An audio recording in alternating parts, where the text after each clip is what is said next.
저번 시간에는 비트코인이 본격적으로 등장하게 된 계기인 서브프라임 모기지 사태와 비트코인을 만든 사토시에 대해서 알아봤습니다. 이제 준비가 마무리되었으니 본격적으로 비트코인에 대해서 설명해 보겠습니다. 비트코인이 이루고 있는 수많은 기술들은 현재 블록체인계에서 하나도 버릴 것이 없이 매우 중요한 기술들이라서 이 영상의 모든 기술들에 대한 설명을 담기에는 부족하니 이후 영상에서 기술들만 개별적으로 따로 설명해 보겠습니다. 비트코인을 처음 만들게 된 이유는 서브프라임 모기지 사태가 아니지만 착수의 탄력을 받게 된 이유는 모기지 사태가 맞습니다. 비트코인이라는 것은 결과적으로 모두가 만들어내는 화폐이기 때문에 많은 사람들이 비트코인의 사상에 수긍을 해야 합니다. 아무리 블록체인 기술로 만들어졌다 한들 비트코인이 나온 등장 시기가 2000년 초였다면 사람들은 무관심으로 일관했을 것입니다. 당시에는 닷컴 열풍과 부동산을 손대기만 해도 성공하는 시대였기 때문에 정부가 주도로 움직이는 모습에 사람들이 불만을 가질 리 없었습니다. 모기지 사태로 사토시는 비트코인을 발표하고 실행에 옮기면서 깃허브를 통해서 오픈소스로 세상에 처음 등장하게 됩니다. 2011년 이후 사토시는 소스를 더 이상 수정하지 않고 종적을 감췄습니다만 비트코인 자원봉사자 그룹들이 스스로 소스를 수정하고 개선해 나가고 있기에 소스는 지금도 발전해 나가고 있습니다. 이렇게 비트코인은 완벽히 오픈소스로 공개되어 있으며 누군지 알 수 없는 수백 명의 개발자들이 소스를 개선하고 있어서 사토시를 비롯하여 그 어떤 사람도 비트코인 프로젝트를 이용하여 조작할 수 없습니다. 비트코인은 중앙화 시스템이 아니라 모든 사람들이 참여를 하고 싶으면 참여할 수 있는 구조로 각자 자신의 컴퓨팅 파워를 제공하여 시스템의 한 부분이 될 수 있습니다. 이때 각자의 컴퓨터는 노드라고 불리며 각각의 노드들은 다른 노드와 연결이 되어 있고 서로 간의 통신으로 데이터 동기화, 즉 장부 동기화와 감시 역할을 수행할 수 있습니다. 이렇게 자신의 컴퓨터를 제공하는 사람들에게 무료로 참여해주세요 라고 하면 시스템이 운영이 될 리 없겠죠. 게다가 인터넷망이지만 화폐가 돌고 있으니 악의적인 사람들이 분명히 있을 것입니다. 그래서 많은 노드를 확보해야 하기 때문에 참여하는 사람들에게 보상을 제공해야 되고 사람들은 보상을 받기 위해서 컴퓨터를 비트코인 네트워크 일부분으로 편입시키게 되는 것입니다. 물론 선의로 자신의 컴퓨터를 내주는 사람들이 존재할 수 있지만 우리가 토렌토 같은 시스템을 써봤으면 알 수 있듯이 대다수의 사람들은 자신의 목적이 끝나면 즉 원하는 영상이나 자료를 다운받게 되면은 토렌토 시드를 삭제하게 됩니다.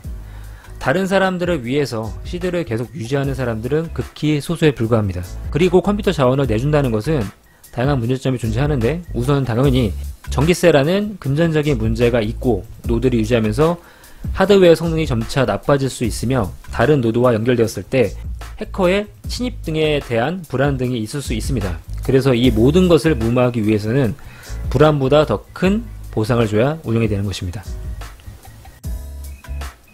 이러한 사유들로 노드를 연결해주는 사람들에게 보상, 즉 비트코인을 제공하지 않으면 사람들은 점차 떨어져 나가게 되고 운영되던 화폐는 사실상 끝이 날 수밖에 없습니다. 그래서 비트코인은 시스템의 안정화에 더욱 많은 기여를 하는 높은 컴퓨팅 파워를 제공하는 노드에게 암호화폐 보상을 더욱 높은 확률로 제공합니다. 게다가 비트코인은 초반에 발행을 하여 독식하지 않고 완벽히 공개된 채굴형 코인입니다. 물론 초반에 진입한 사용자들이 유리하지만 표면상으로 전혀 문제가 없는 프로젝트라는 것이죠. 지금이야 초창기 채굴자가 대다수를 채굴했기 때문에 문제가 있다라는 식의 말이 많지만 그런 식으로 따지면은 골드러시로 큰 부를 취한 것도 동일한 잣대로 말을 해야 될 것입니다. 비트코인이 1달러밖에 안 하던 시절에도 우리는 비트코인을 채굴할 생각을 하지 않았습니다. 심지어 깃허브에 완벽히 오픈소스로 존재하고 있었는데 말입니다. 그리고 현재 비트코인의 세계에서 놀고 있는 거부들은 당시 비트코인을 캐서 지금까지 가지고 있는 사람들보다 10에서 100달러의 비트코인조차 사람들이 비싸다고 느꼈을 때 몇백에서 몇천만 달러를 주고 산 투자의 규제들입니다. 그런데 우리는 심지어 이 사람들마저 고래라고 비난하고 있는 모습이니 참으로 딱할 정도입니다.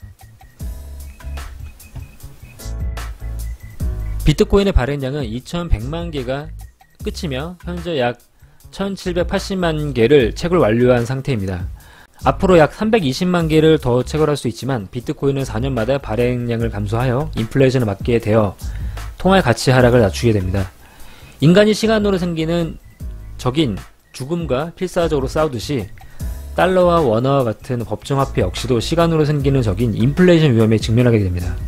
누구는 법정화폐가 가장 안전하다 생각할 수 있지만 세계 1차 대전 이후 발생한 20세기의 독일 하이퍼 인플레이션 사태부터 시작하여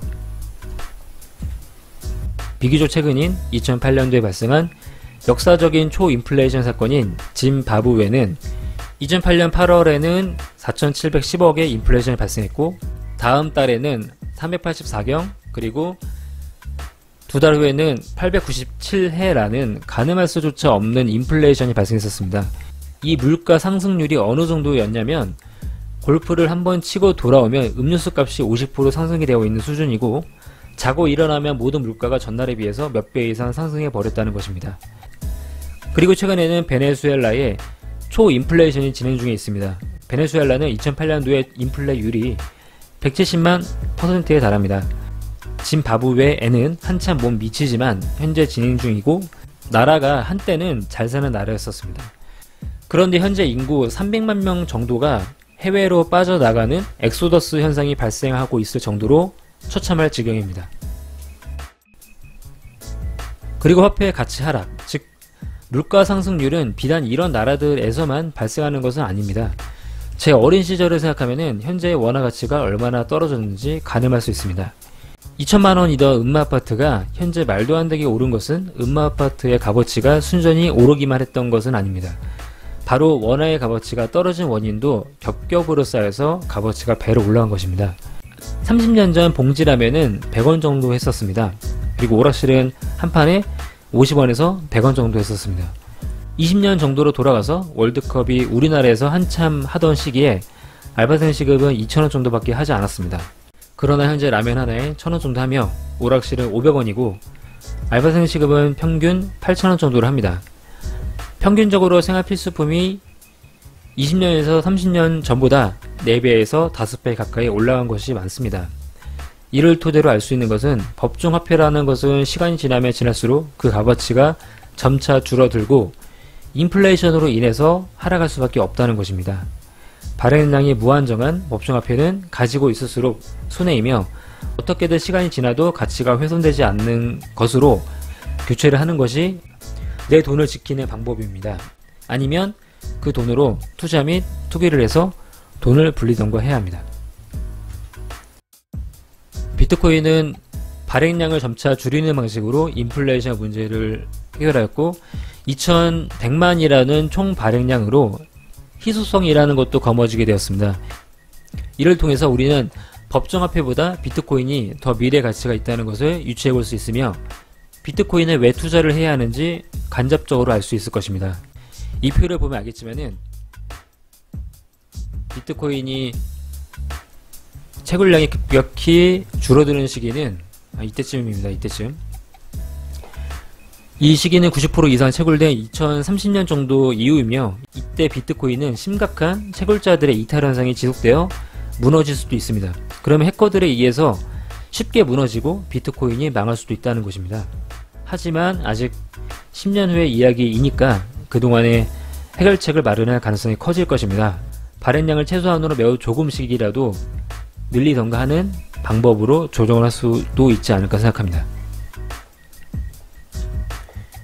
이번 영상에서는 비트코인의 등장과 인플레이션으로 인한 비트코인의 투자 가치 및 발행량에 대해서 알아봤습니다. 다음 영상부터는 비트코인 및 블록체인 기술들에 대한 영상이니 아직 블록체인과 암호화폐 기술들에 대해서 잘 모르시는 분들이 계시다면 많은 도움이 되지 않을까 생각합니다. 이상 모두의 블록체인 강의의 강철이었습니다. 구독과 좋아요는 영상을 만드는 데 큰 힘이 됩니다. 감사합니다. Let it go, ain't nobody go. Take our bodies higher.